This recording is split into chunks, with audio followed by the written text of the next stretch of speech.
Hey, this is JR from Love and Death. If you're not in the now, you're in the nothing. Right, with me on the phone today from Love and Death, lead guitarist, and I understand he's 17 years old, J.R. Barice. JR, how you doing today? I'm doing good, man. How you doing? I'm doing absolutely great, and you are 17 years old. Yeah, that's correct. Man, 17 years old, and you're on the tour with Love and Death, fronted by ex-Korn guitarist Brian Head Welch.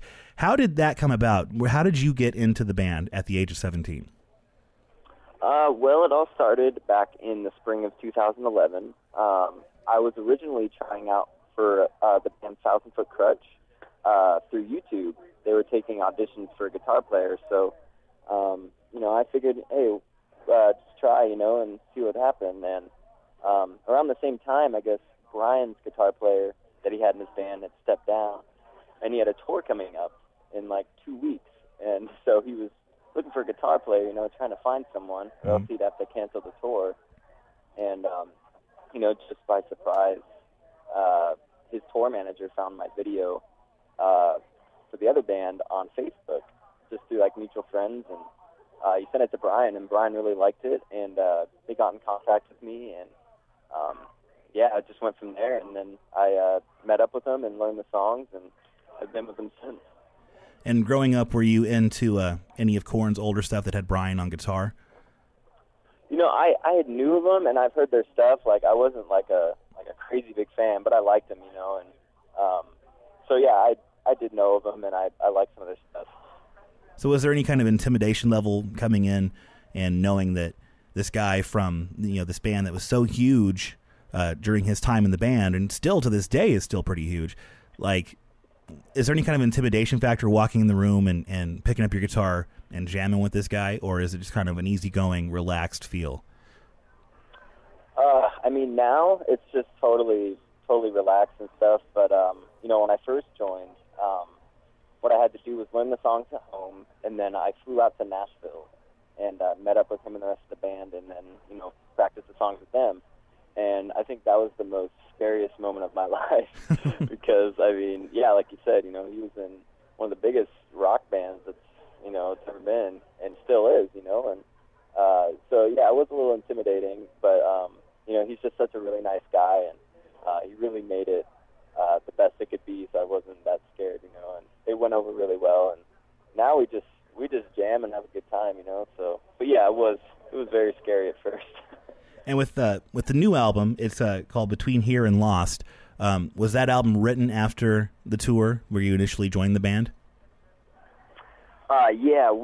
We actually started writing around the end of like 2011 or like very early beginning of 2012, and I was able to be a part of that, and it came out really good. We love what we got on the album and what we achieved.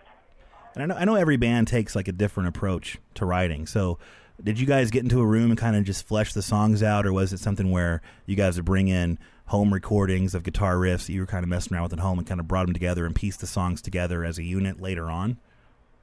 Yeah, it was a mix of both, actually. Our bass player lives out in Nashville, and that's where Brian lives too. So they would get together and jam, with our producer, and just lay down some stuff. And then myself and the drummer live in Arizona, so I would just record, just ideas and stuff, and then send them, through email to Brian and whatnot. So we're scattered, but we made it work. And then I flew into Nashville later on and recorded all the guitar parts, the final stuff we had put in the songs. So.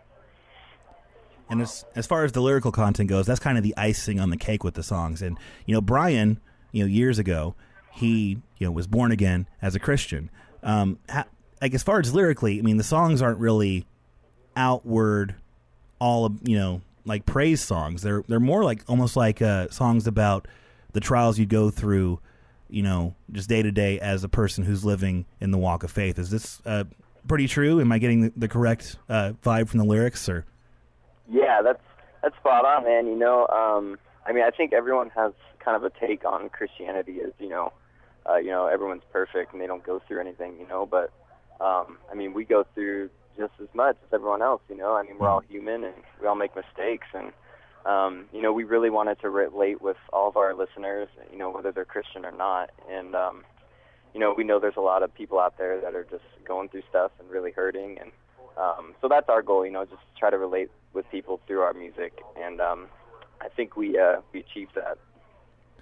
And with the new music, you put a new album out recently, the Between Here and Lost album. The first single, The Abandoning, brand new music video for that. What was it like filming a music video? Having the album come out, like your first big album, and having a music video. What was that experience like for you? It was great, man. We had done, I think, we did like 2 music videos before that one, but that was a really fun one because, again, it was our first album, and it was the first video for it, and we were just really, we were really pumped about it, and we still are, and it was really fun. It was just, we filmed it out in Pennsylvania, in downtown Philly, and it was really cold, so that was the only thing, but we still had a blast doing it. So, as far as the concept on the video, what can you tell us anything on the concept, or do you just want to kind of leave it up to personal interpretation when somebody watches it? Yeah, that was our main goal, was to kind of have it left up to the person who saw it.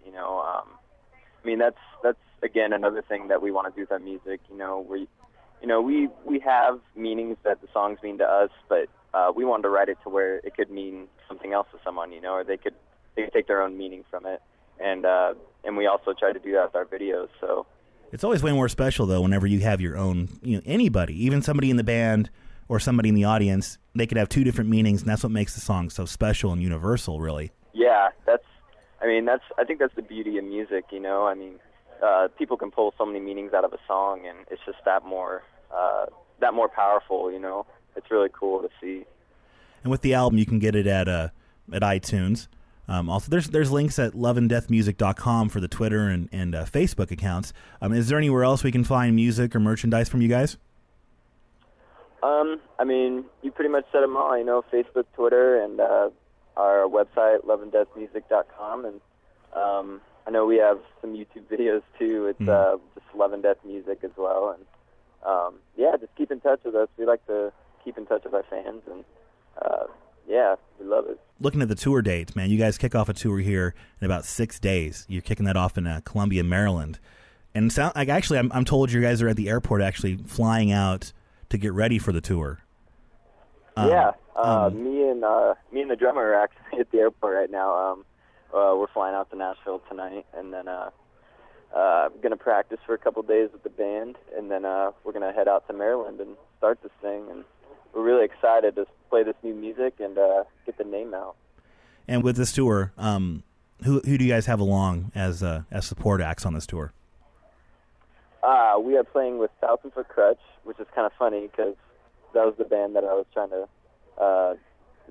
out for before Brian found me. So, we're playing with them, and then the Letter Black and the Wedding. Now, with Thousand Foot Crutch, is there any chance that, even though you're playing with Love and Death now, any chance you could get up and do some jams with them on stage on the tour? We've actually been talking about it. They kind of said they wanted to kind of tell everyone the story of what happened and bring me up to play a song. So you never know, it might happen. So just go to a show and find out, basically, is what you're saying. Yeah, pretty much, if it feels right. And also, looking at the tail end of the tour schedule that's on the website, you guys are playing at Rock on the Range with Korn. Man, did you ever think, like by posting that YouTube video, that you would be at a huge festival like Rock on the Range with bands like Korn and Alice in Chains as the headliners? Did you ever imagine that as a possibility? Never. I'll be honest. Never did I ever imagine that. My main goal with that video that I put up, was just, I didn't think I'd maybe get it. I thought I would just, get some exposure for my YouTube channel with some videos I had, and right. But it turned out to be way more than that. Now we're doing festivals with Korn and all these bands, and traveling overseas, constantly playing, and it's just, I'm blessed, man. It's very cool to be able to do what I do. And it's not a bad life to have at the age of 17 either. Not at all. Don't have to do school anymore. So. And as far as the rest of the year goes, after you guys hit the club tour with Thousand Foot Crutch, and then there's the festival dates, What's in store for the rest of the year as far as tour plans go? We have some cool things in store, man.